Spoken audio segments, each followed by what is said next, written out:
Are you curious about bodies, pleasure, and possibilities? And what about curious about what others are up to on the planet when it comes to pleasure, sex, and play? Have you considered what pleasure can do for your life, your body, and your bank account? Do you know something magical, delightful, and out of this world orgasmic is not only possible for you, but totally available to you? If you're ready to be the magical, sexual, sexy beast you know you can be, and you just need the tools to get there, you're in the right place. Now, here is the host of The Pleasure Zone, sex, relationship, and intimacy coach, and holistic health practitioner, Milica Jelenic. Welcome, my sweet pleasure seekers. So tonight's topic, and I'm going to give it to you, I'm just going to give it to you straight up, is because I was having this thought about how much I talk about foreplay and how much I talk about core play, which is a great word that I got from a book called She Comes First. And I love that word, core play. And I don't know if the author of that book coined that phrase or not, but I love the phrase. And then I thought, what about afterplay? And you hear about things like afterplay more in the kink community where you're doing things to make sure the person's safe and you're checking in to see, how the whole process went. So aftercare. And so I'm thinking afterplay because frankly, my body's still usually ready for some stimulation and for more fun and more play. When it's done, it's not done. So we're talking about afterplay today and some fun ideas for afterplay because sometimes the foreplay, maybe it just isn't happening in the way that you want it to. So delay it. Maybe it becomes afterplay. All right. Well, let's talk about that as a fun concept if you're watching videos as I'm flinging my microphone around. Anyhow, afterplay, that's what we're going to be talking about. And why do I talk about these things? One of the reasons is because I absolutely love talking about pleasure because we don't have enough of it on the planet. It was interesting. I actually saw this video this week about research that was done on babies in I think it was the 60s, around 1964. And there were all these babies that were sitting in front of toys, and they would give kids blocks and they would stack them up and see how all these babies would respond. And they could tell which children came from places where they weren't feeling overly traumatized because the kids would automatically play or they would knock the blocks down right away because they felt safe that they could do that. I didn't dive into the research that they were representing, but I saw that and I was like, wow, we carry that out. We carry all of that. I don't know how to play stuff right through our lives.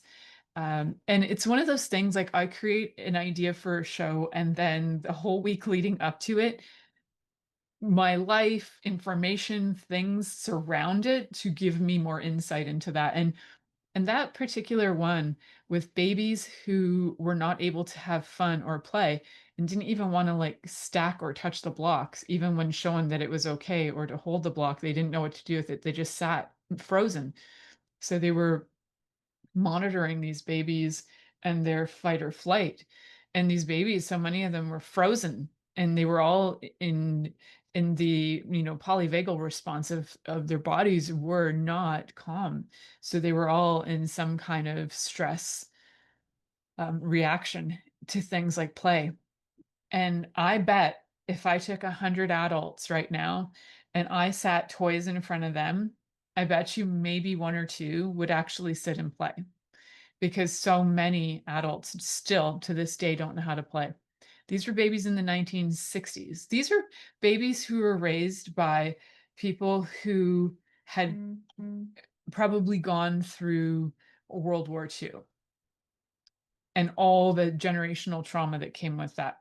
So these are babies who also were, had all the thoughts of poverty and everything. There was stress, right? So one of the things that I didn't check into that research is was did they look at the socioeconomic situations of these children? Did they look at the parenting styles of the children?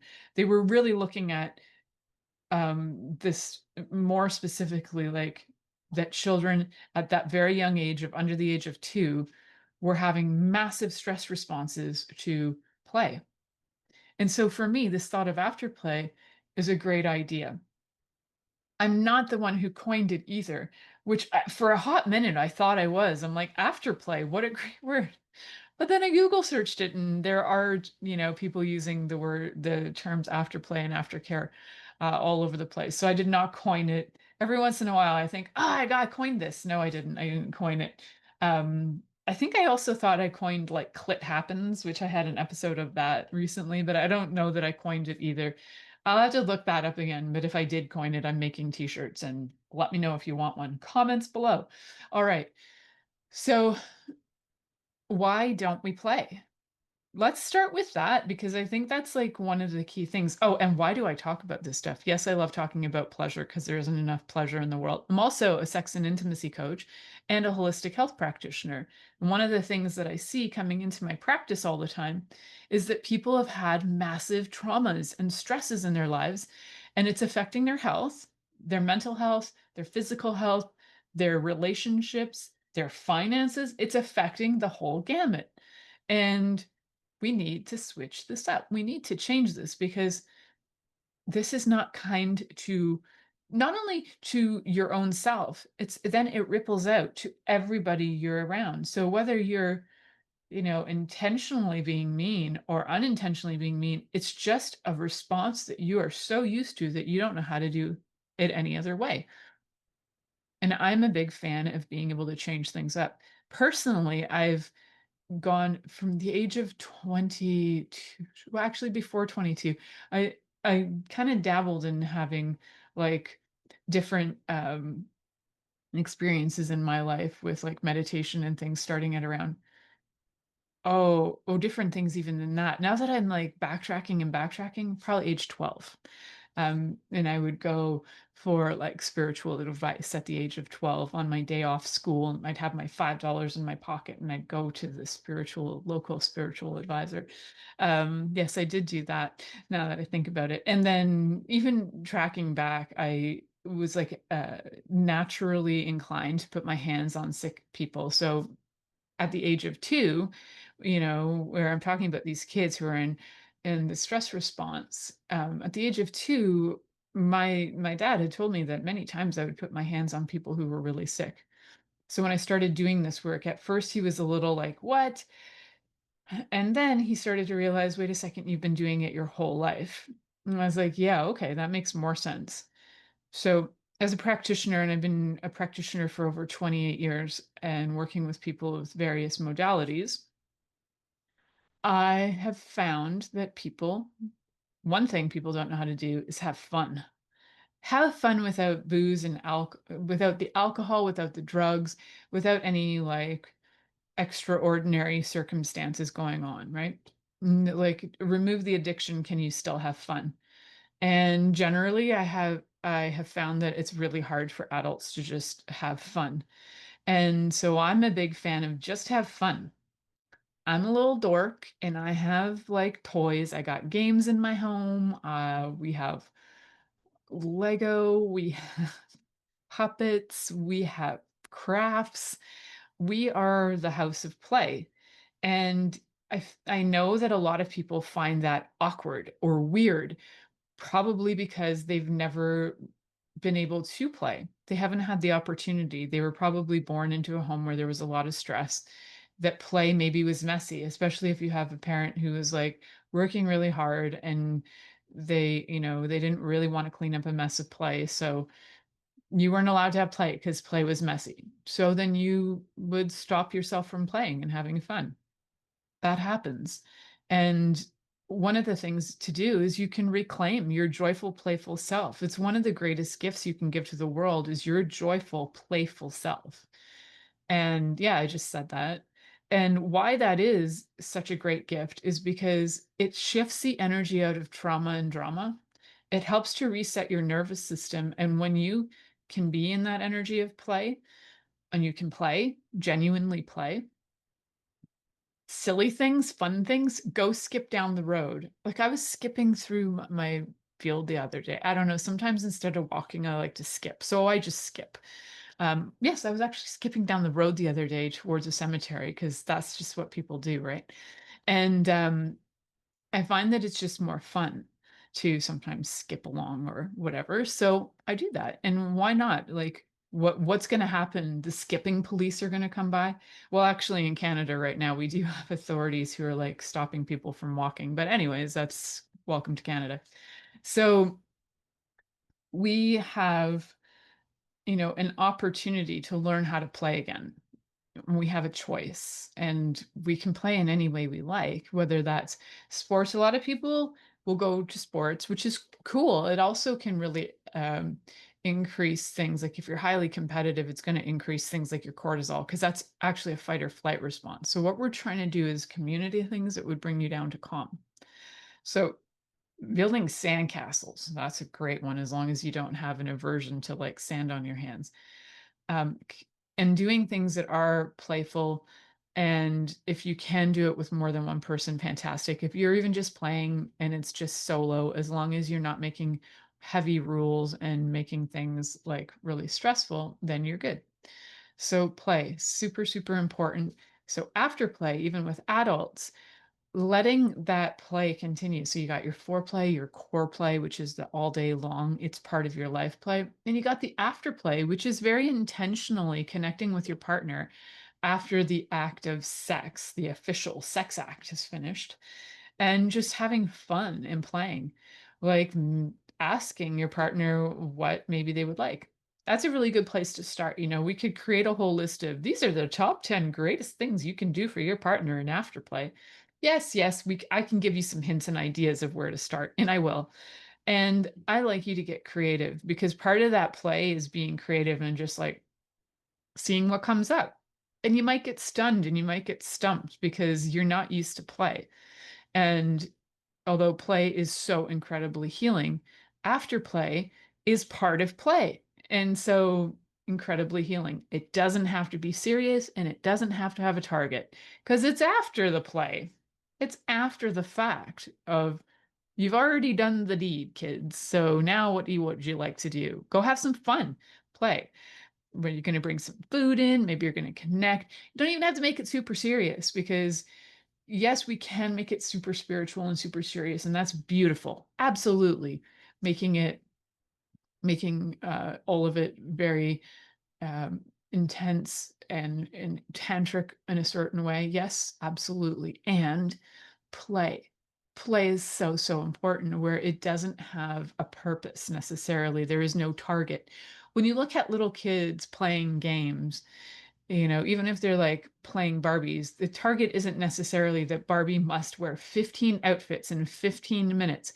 And then Barbie must have, three different hairstyles and Barbie must. No, that isn't it. When kids go to play, they're often working out scenarios that they've either seen or felt or are trying to understand. So when they're doing play like with dolls and things, or even when they place things in different places, objects in different places, and finding comfort in creating space and things around themselves, it's all generally they are processing their environment and they're processing what's going on. And even their paintings and drawings, children do play to process, also to heal. They don't even realize they're doing it. And just because it's fun, there's no target. It's not like you must heal with your play. No, you're playing because it's a contribution to your joy. All right, so we're going to make sure that we learn. It's going to be serious, guys. We're going to make sure we know how to play by the end of this. No, we're going to have fun with this because it's play and we need to know how to have more fun with it.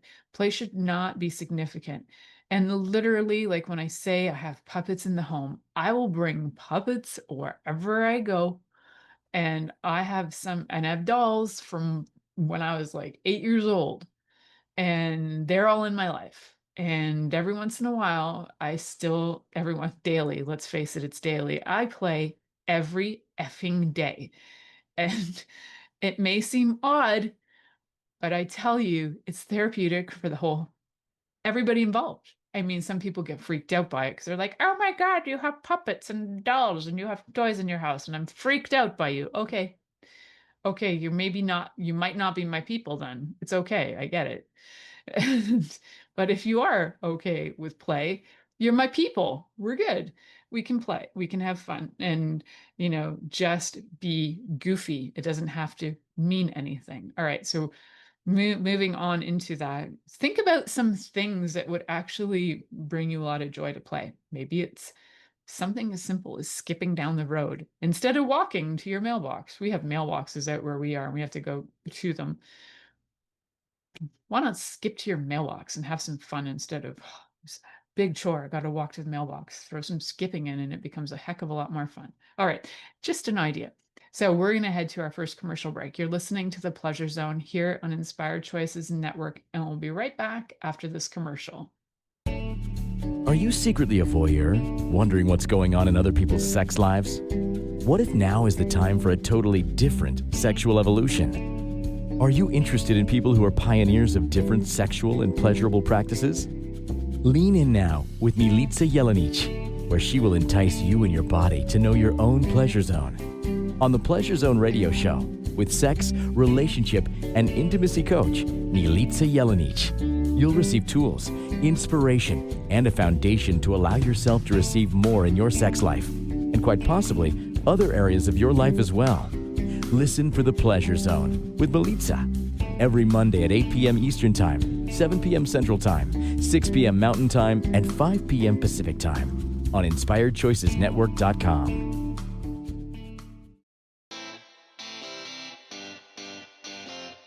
Are you a subject matter expert? Are you here to share your expertise with an audience waiting to hear from you in only the way you can deliver? Are you ready to have your voice amplified across the airwaves? Inspired Choices Network has a global radio platform streaming to millions of people across the world. Professionally produced and supported by an accomplished team every step of the way, you can broadcast from anywhere in the world, knowing your voice matters, and we ensure it is delivered with ease and efficiency. Eager to hear your message, the world awaits. Contact us today to become an Inspired Choices Network radio host. Email become a host at inspiredchoicesnetwork.com. This is The Pleasure Zone with sex, relationship, and intimacy coach, Milica Jelenic. To participate in the program today, join our live studio audience in our chat room at inspiredchoicesnetwork.com. You can also make the choice to ask or comment by email, info@milicajelenic.com. Now, back to the program. Welcome back, my sweet pleasure seekers. I realize some of you might have listened to that whole first segment and went, all she did was talk about play. I did, and I talked about play in a very innocent way. And the reason for that is because play can absolutely be playful and innocent. Even afterplay can be playful and innocent. I will give you tips and tools that will probably sound a little less um, silly or, whatever you might think of, me and my puppets and my dolls and my, all the Lego and games that we have around skipping down the road. Yes, I'll probably give you other things than that. Taking those ideas and just pushing you to like a little extreme that yes, even adults can have things that are playful, that are childlike, and it's more about being able to not be overly serious in life. I see a lot of really, really serious adults, and like my soul cries out for them. I'm like, how do you be so serious? Doesn't it pain you? Are you not in chronic constant pain? Are you are you having fun in life? Like, what is up with the seriousness? Are you willing to just go blow bubbles and be silly? And I know quite a few people who don't even really feel comfortable being okay with something as simple as blowing bubbles. And I've told a surprising amount of adults to go and blow bubbles, and a surprising amount have come back to me to say, felt really awkward blowing bubbles. But the ones that I've met that already blow bubbles, the quick story, my child is an artist, and we were at an art show about a year ago, and we were handing out bubbles as like just something as a gift to people coming into the booth. And an older gentleman came in, and I was like, "Do you want some bubbles?" And he was like, he looked at me funny. I'm like, oh, you're the guy who loves bubbles, aren't you? And he kind of like gave me a little smirk. He's like, I really do love bubbles. I have a bubble machine at home. I'm like, okay, that is stinking adorable. I gave him bubbles and he lit up like a 5-year-old at Christmas. And I was like, that's the magic of being able to just be silly, playful. And he like blew his bubbles in public, and it was like you could see the relief in his face that it was like he didn't have to hide his love of bubbles anymore. It was okay to be a little kid. It was okay to embrace your inner child and be silly and playful. And other people can see it and they can do whatever they want with that. You're not harming anybody. You know, everything is consensual. Your bubbles haven't affected people. Although one really angry woman wanted to know why we were giving out bubbles, and I was like, it's for fun. And she was so ultra confused by that. But there you go. Anyhow, so a little bit of talk about like why I'm so keen on bringing up easy play that is nonsensical, that's silly, that's goofy, is because when you can do that, your nervous system goes from fight or flight or freeze and or fawn even, and it starts to calm down. You'll start to connect with people. You'll start to giggle. You'll start to be silly. You'll start to heal. You'll start to find out who you are. You'll start to be okay with who you are in the presence of others without having to fit in.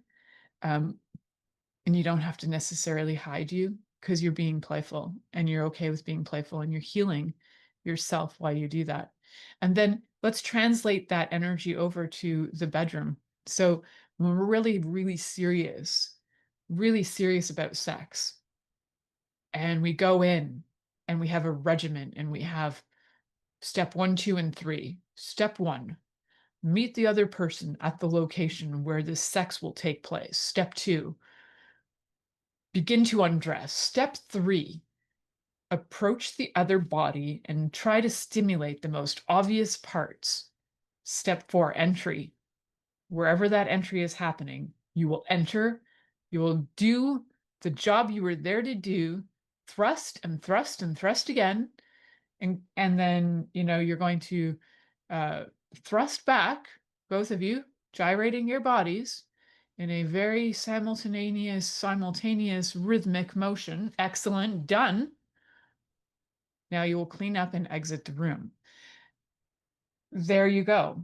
Doesn't that sound absolutely delightful? In what universe is that delightful? That is a chore. That is obligation. There is no play. There is no humor. There is no silliness. There is no connection. And it's very regimented and there's a timeline. You know, so can you start with one thing to be playful? And this if it involves another person's body, it needs to be consensual. So if the playfulness is to go around and either begin with touch, either touching them, touch their bum or whatever. uh, there's a lot of bum touching that happens in this house. So if you're going to start with something that's going to be playful, make sure your partner is okay with it. Make sure there's consent. And don't make it serious. You can just enjoy the person without having to have a targeted outcome. They must have, both partners must climax. No, this is playful. Have fun. Say fun things to each other. Have a fun, playful conversation. And I find that the most fun, playful things could even include things like dress up and all kinds of fun things. Like just take it to a different zone than you're used to. Crack yourself out of all the seriousness that you make sex. And there are religious reasons why people are very serious. There are cultural reasons. There are lack of ideas, lack of creativity. There are trauma that is also like a contributing factor. So psychological, physiological reasons why people may have this. But no matter what your circumstances, you can add play. So if you're in, well, that's really funny. My brain went to even if you're in jail. Well, yeah, but I'm not really talking to that crowd right now, right? So if you're with a partner, You can, and if you're not, even if you're solo, you can add play. So you can have play as a solo practitioner by going out flirting with people. You could go out, depending on the play that you're into, you could even as a solo practitioner, you could do things like tie yourself up, and you could do other things like putting on blindfolds for yourself. You do a lot of fun, kinky things for yourself as a solo practitioner just to give yourself a new experience and be able to feel things in a different way. So if you are tying yourself up, though, make sure that you don't tie your hands too hard. Or if you are tying yourself up, make sure somebody knows in case they have to untie you. But I recommend that if you're tying yourself up, tie your legs up first as a first experimental thing to do. That way you can untie it. And for safety reasons too, having specialty scissors around, like they're like the kind of scissors they would use for cutting material off if they come to you with an ambulance and they got to cut your clothes off. It's I think they're surgical type scissors. Anyway, those you might want to have those on hand so you don't harm yourself in case you've tied something too tight and you can't untie the knot. But definitely, the more you can have fun with it and the more you can just breathe in and relax a bit, the better you're going to feel about yourself. So it's going to help increase your self-esteem. It's also going to help your body in so many different ways.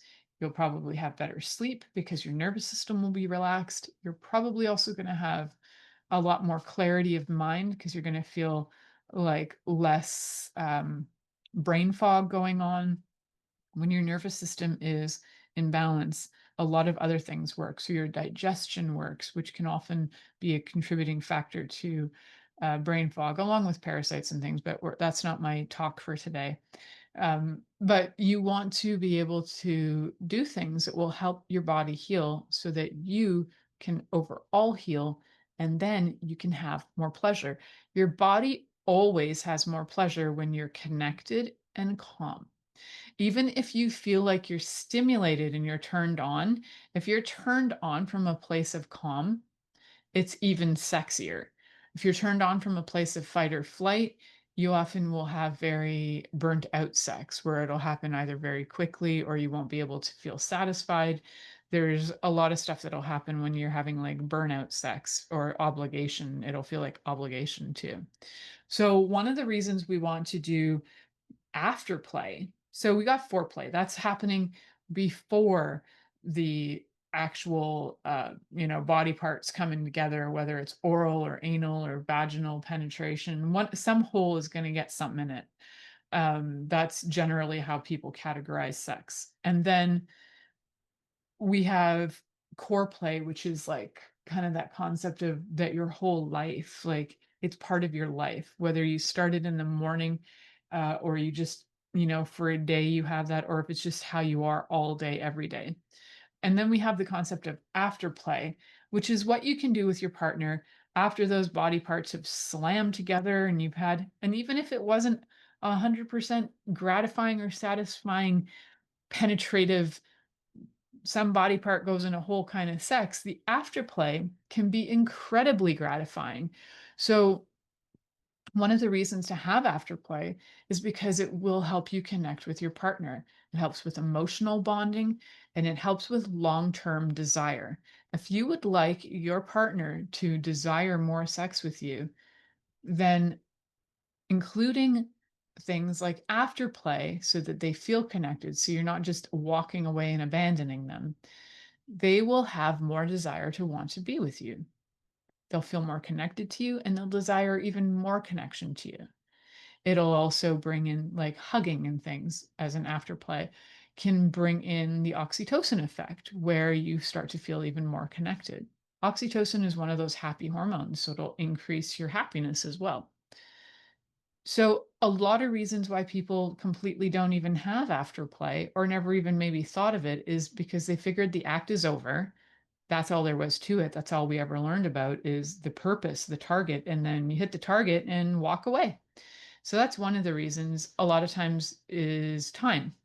Time is a constraint. Maybe they're just, it's a quickie and they're the time constraint, or there's children, or there's just, they haven't chosen to create the time, because you can always choose to create the time for things that are important to you.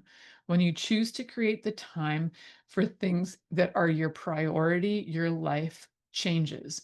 So if your partner is your priority, and if pleasuring your partner is a priority, and you commit to that, and you create time for it, your life will change. It will become better and better and better. And it will impact your satisfaction. You'll have more and greater satisfaction with your partner, as your partner will enjoy you more and you'll enjoy them more. So it's really important to note that afterplay it's not just about trying to stimulate. I mean, you could try to stimulate the person to go at it again, sure. And it can just really be about enjoying their body, enjoying their presence, having conversation. And we're going to talk about some ideas and tips when we come back. So you're listening to The Pleasure Zone here on Inspired Choices Network, and we'll be right back after this commercial. Are you secretly a voyeur, wondering what's going on in other people's sex lives? What if now is the time for a totally different sexual evolution? Are you interested in people who are pioneers of different sexual and pleasurable practices? Lean in now with Milica Jelenic, where she will entice you and your body to know your own pleasure zone. On the Pleasure Zone radio show, with sex, relationship, and intimacy coach, Milica Jelenic, you'll receive tools, inspiration, and a foundation to allow yourself to receive more in your sex life, and quite possibly other areas of your life as well. Listen for The Pleasure Zone with Milica every Monday at 8 p.m. Eastern Time, 7 p.m. Central Time, 6 p.m. Mountain Time, and 5 p.m. Pacific Time on InspiredChoicesNetwork.com.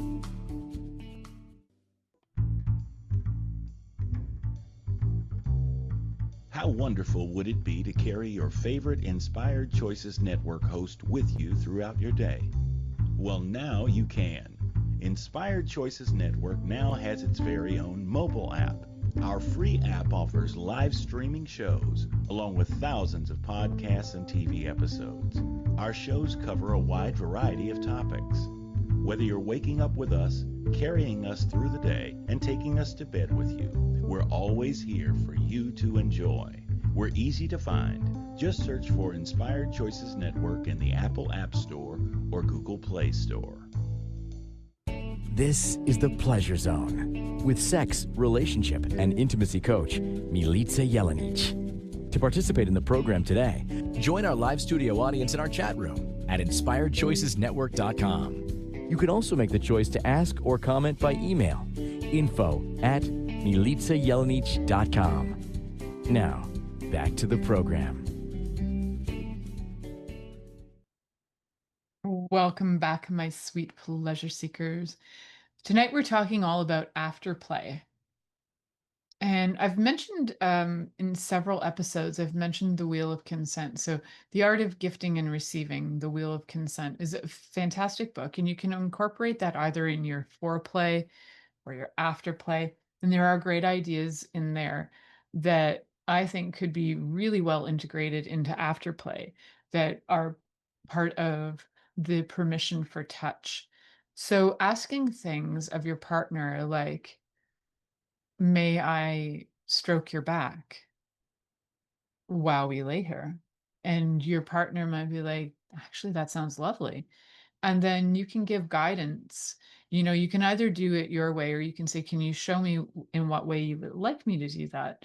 And maybe they'd like really light touch or heavier touch, maybe slow touch, maybe fast touch. But be open to receive feedback and have conversation, because really this is just about connecting with your partner. It's not necessarily about having to get them to orgasm, like that obligation orgasm, that target that's so, so important. It's about connecting with your partner. So if you can enjoy them and enjoy their requests, enjoy their feedback, especially if they're and the feedback, I hope that if you are giving feedback, that your feedback is kind. Say, I really love it when you touch here. Can you oh, can you touch me slower because I really want to enjoy your touch in a longing kind of way? Yeah, give that feedback. It's lovely feedback. So, touch is one of those things you can do, and having consent with that touch is fantastic. So asking the questions of may I, and it's kind of fun and playful. Like may I is such a great way to start a question. May I touch you? May I touch you? And then give a specific place and maybe in a specific way. May I touch you slowly on your thigh? And your partner may be like, the game Mother May I? This is where it kind of gets playful, right? If you don't know the game Mother May I, is a game as kids where somebody would like stand up against a wall and then the other kids who are playing would stand behind like 30 or 40 feet behind, and then they would yell, Mother, may I take 10 steps? And then Mother would also would either say yes or no. And then whoever got to the wall first, or wherever you're playing, whoever got to the mother first became Mother. And then you'd switch up. But the may I part is really fun. And part of what we learned through that play, Mother May I, and it's like, yes, you may, or no, you may not. Sometimes it was no, you may not. You may take one baby step instead of 10 baby steps. Well, you can kind of playfully use that as well with in your context of intimacy. Like I mean, if you like to call each other mommy and daddy, go ahead. That's playful too for some people. It's not for me. I don't really like calling my partner daddy at all. I don't find that sexy, but that's just me. And it is really sexy for a lot of other people. So you do you. And you can ask those questions like, may I? And then ask for whatever you would like. And they might say, no, you may not, but you may something else. And so when it is said kind of in a playful way, where it's more like a game, like a kid's game, then you will probably find that it's a lot easier to take the no, you may nots. And you might be given a supplemental request than it is if it's like, would you like me to touch you here or there? No, I don't like it when you do that.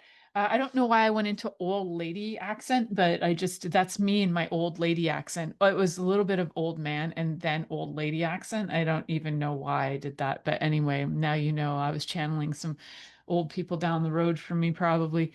Maybe some people maybe the old lady who lived here before. I don't know. Anyhow, so giving giving some appreciation to and saying like I really loved it when you did this and this, like give like very specific feedback, and give really, you can even give really sensual feedback as well. You can use naughty words if you like, because sometimes that can reignite the interest. You can sometimes just use like sounds of enjoyment too, like moaning and groaning, to be like, I really loved the way you stroked my clitoris. It was delightful. You can use fun words. Depends on the language you like. I like language like that because I'm a nerd. And so you might not. You might want to have like hardcore things like, yeah, I love it when you suck my clit. I don't know, you might want to go hardcore. I have no, and that's not even remotely hardcore. I can't go totally hardcore on here because I'll get shut down. But you can, have fun with that language stuff and see how your partner responds to the language you're using and the way you're communicating verbally, because it might be a turn off too. So being able to have a communication level that is inviting and opening for both partners is important, or many partners. I always just continue with two, but you can definitely use this with multiple partners. It's great to have consent among the whole group. So one of the other things that a lot of a lot of times people complain is that they want to be cuddled and they don't get cuddled. And for the people out there who refuse to cuddle, know that if your partner's asking to be cuddled, it's because they're really asking to feel connected, and they want to feel like you're there for them, and they want to feel like you are not going to abandon them. And the chances are they've probably been abandoned in their life and they need their nervous system to feel calm and safe. Cuddling and spooning creates a safe space effect. So your body feels like you're looked after and you're nurtured. And especially when you spoon, the person who needs to be spooned, like the one who would like to be cuddled, is spooned from behind, then their whole nervous system is connected. If you think about it visually, like their whole spine is being touched um, through your skin, through the skin, which has so many nerve endings and so many like electrical stimulation connections. So their spine is being stimulated, but also calmed through touch, through having like pressure on it. So if you've ever seen like dogs when they go into really stress zones, if you put like a thunder jacket on them, then they calm down. It's that tightness. It's like weighted blankets. So having that weight of a body and the weighted blanket feeling can be really helpful.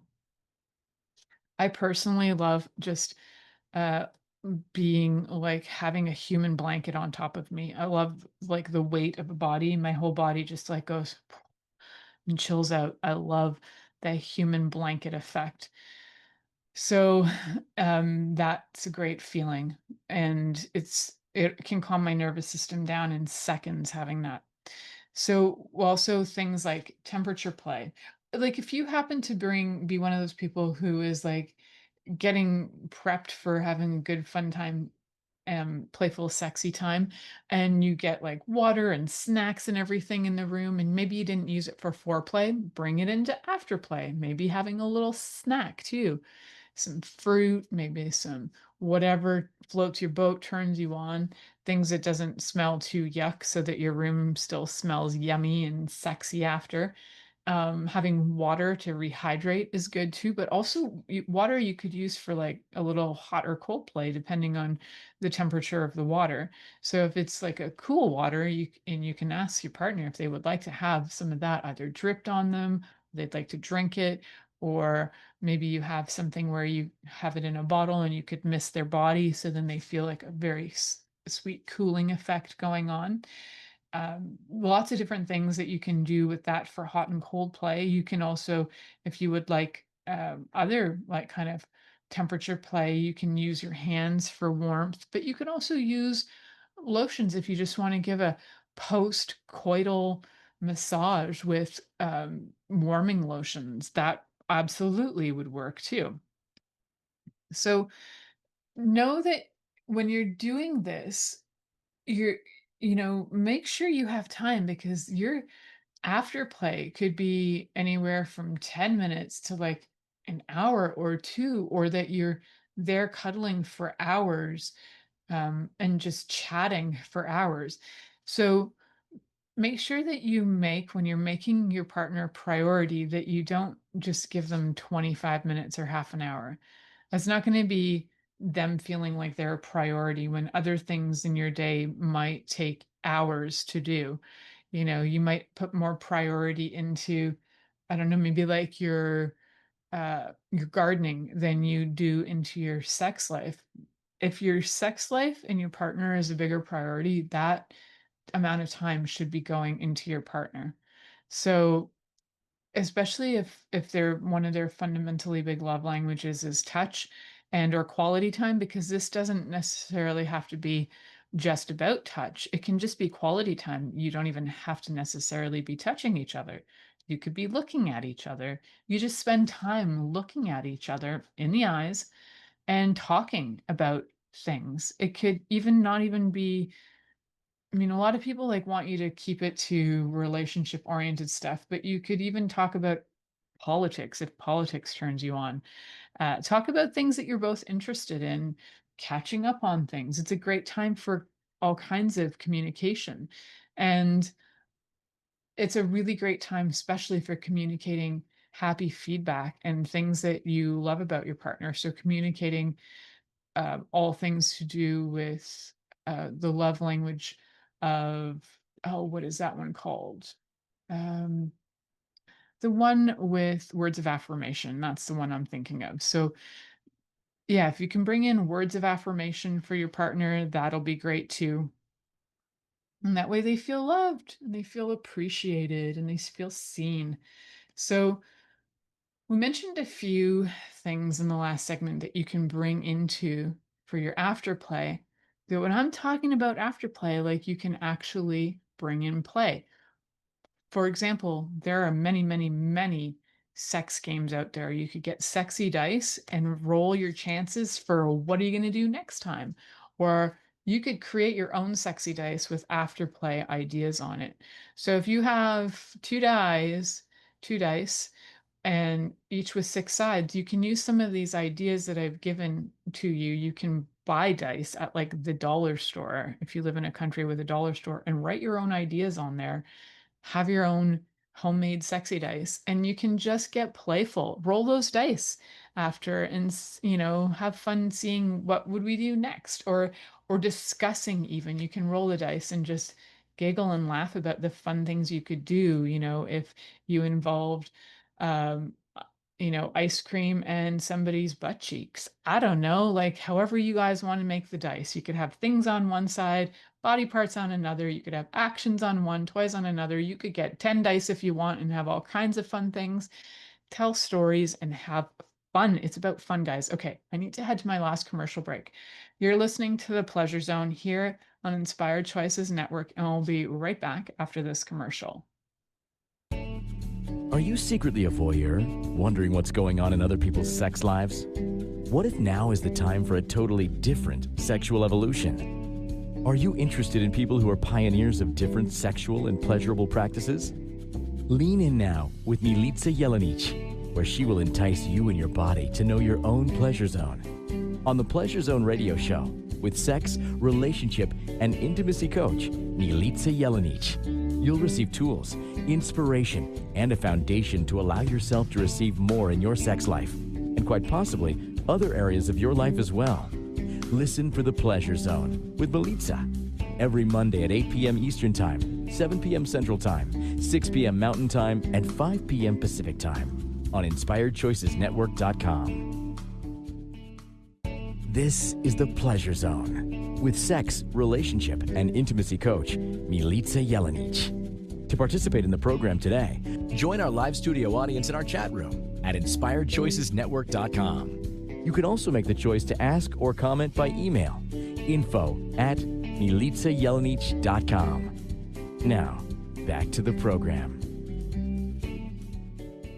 So we can we can play with dice. Sorry guys, I muted myself. I don't even know how I got muted. Anyway, you can get those dice like I had mentioned before the break. Grab some dice and you can make your own. So get them from the dollar store, get them wherever you like, and you can write things on them, and then you can have a lot of fun, right? So when I say that it's afterplay, the emphasis is on play.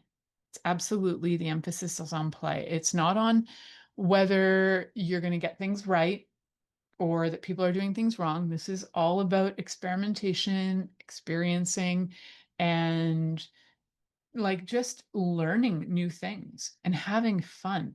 So if you're, I bring up dice because it's a really common thing. You can get dice at like the sex shops as well, and you can roll your own dice. Those are usually for specific sex acts, but you can create your own and add silly fun things to it. Like I was saying, you could have food on one and locations on another, or whatever it happens to be.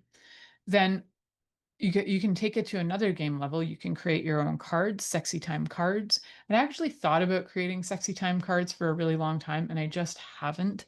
But you can make your own, you can print your own, you can, get your own card stock and write your own things on there and have a lot of fun with that.